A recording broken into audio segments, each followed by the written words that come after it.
After my parents divorced, I chose to live with my hardworking and honest community police officer father, while my sister chose to live with our higher-earning influencer mother. After turning 18, I became an adult, but my father unfortunately sacrificed his life while saving an elderly man from drowning. Unexpectedly, the rescued elderly man turned out to be the wealthiest man in the country. To express gratitude for my father's life-saving deed, the billionaire offered $10 million as a gift to the family. My sister, who had long since left with our mother, suddenly appeared to claim the $10 million. When I tried to argue, my mother berated me, saying I wasn't their biological child and had no blood relation to my father. Because of my mother's words, none of our relatives dared to acknowledge me. I ended up homeless and eventually died miserably. When I opened my eyes again, I had returned to the day of my father's death, when the billionaire was offering the $10 million.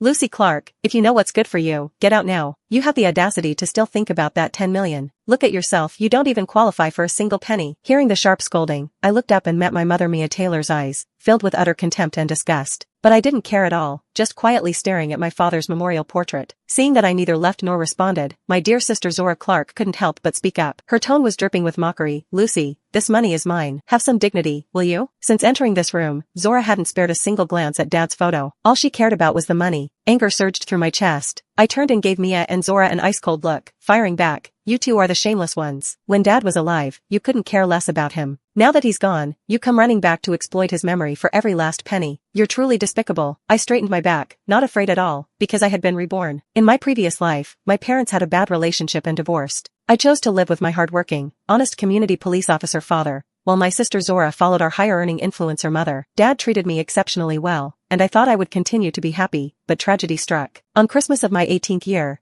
Dad sacrificed his life saving a drowning elderly man. Surprisingly, the rescued man turned out to be the wealthiest person in the country. To thank my father for saving his life, the billionaire offered $10 million as a token of gratitude to the family. My sister Zora, who had long since left with our mother, suddenly stepped forward to claim the $10 million. Remembering how Zora used to look down on Dad, only to return now for the money, I was absolutely livid with rage. I argued desperately, not wanting Zora to get the money. But my mother Mia cursed me openly, saying I wasn't their biological child and had no blood relation to my father. Lucy was adopted by Noah Clark and me. She has absolutely no right to this $10 million. Zora is our biological daughter. This money should go to her. Because of my mother's words, Zora smoothly took away my father's death compensation. I ended up homeless, with relatives too afraid to take me in, and eventually died miserably. After my death, my mother and sister squandered the money and, using their status as the family of a national hero, shamelessly profited from his name. Fortunately, I've been reborn, returning to the day of my father's death when the billionaire offered the $10 million.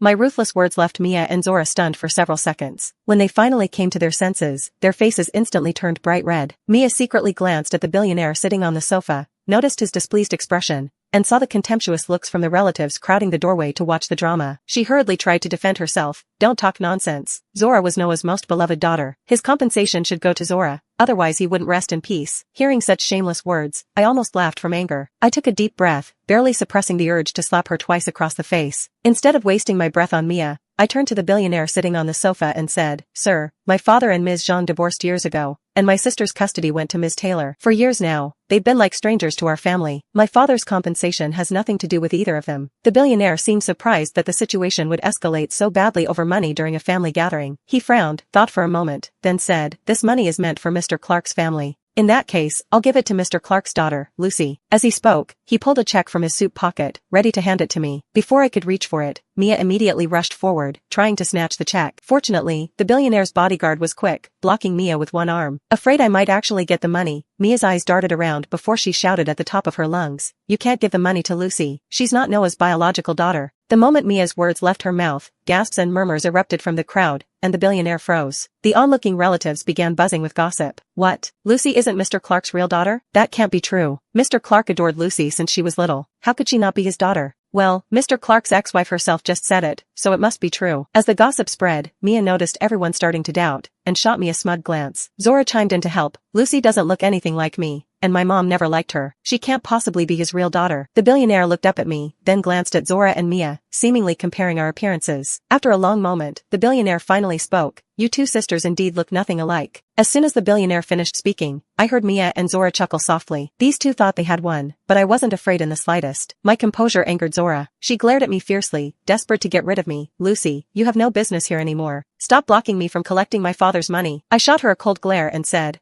just because you say I'm not Dad's daughter, that makes it true? Maybe you're the one who isn't his real daughter. Zora was left speechless by my retort. She was so angry she wanted to lunge at me, but Mia held her back. Mia didn't take me seriously at all, thinking I could only talk big. So she snorted dismissively, "Lucy, you really aren't our biological child. You were an abandoned baby Noah took in." As she spoke, Mia turned to Aunt Eleanor, hoping to get her support. "Aunt Eleanor, you're a doctor. You know Noah had type B blood and I have type AB. These two blood types can't produce a child with type O blood, yet Lucy is type O." Aunt Eleanor looked at me, then at Mia, and nodded. "Well, if Lucy is type O, then she certainly couldn't be my brother's biological daughter." With Aunt Eleanor's confirmation, the relatives began chattering among themselves. What a shame. Noah raised this girl all these years, and she's not even his own. Not being his biological daughter is one thing, but trying to take Noah's compensation money is just too much. Exactly. Noah's compensation should go to Zora, his real daughter. Despite what everyone was saying, I stood motionless, showing none of the shame they expected to see on my face. Seeing that I wasn't thick-skinned enough to leave, Mia grew anxious. Her eyes suddenly reddened as she began to sob quietly. "Lucy, Noah was kind enough to take you in. We gave you the gift of a home and family. Now that he's gone, you can't just claim what rightfully belongs to his biological daughter. How can you be so heartless?" As she spoke, she looked at my father's memorial photo and threw herself toward it, crying dramatically. Between sobs, she lamented, "Noah, you should never have brought this ungrateful girl home. Now she's bullying us, your wife and daughter." Mia's performance successfully garnered sympathy from everyone present. After all, in everyone's eyes, Zora, the biological daughter, was clearly more important than me, the adopted one. Everyone believed Zora was the only true Clark bloodline. Aunt Eleanor and the others immediately urged the billionaire to give the money to Zora. Seeing everyone taking her side, Zora became as proud as a peacock displaying its feathers. She quickly changed her previously arrogant demeanor and approached me with fake sincerity. "Sis, Dad is gone now. Please show some mercy and stop causing trouble at his memorial. If you're really concerned about the money, I can share a little with you. Just let Dad rest in peace." With mother and daughter playing their parts perfectly, even the billionaire began to waver, ready to give the money to Zora. Just as he was about to speak, I broke my silence. I scanned everyone in the room and challenged Mia. "What good are your words without proof? Do you have any evidence?" She seemed surprised by my composure, disbelief flashing in her eyes, but she quickly recovered. "Lucy, you're really stubborn. You want evidence? Of course I have it." Mia walked into my father's bedroom and retrieved a small metal box from the cabinet, taking out a piece of paper. In front of everyone, she unfolded the paper and announced loudly, "This is Lucy's adoption certificate. Here's your proof." Mia passed the paper around for everyone to see before it finally reached my hands. The yellowed document was indeed the certificate of my adoption by the Clarks, and it confirmed my blood type as O, just as Mia had claimed. Mia stared at me intently, barely containing her excitement. "Lucy, are you satisfied now? I didn't want things to get this ugly, but you forced my hand. Stop making a scene in front of Noah." Just when everyone thought I had nothing more to say, I let out a soft laugh and tore the adoption certificate in half.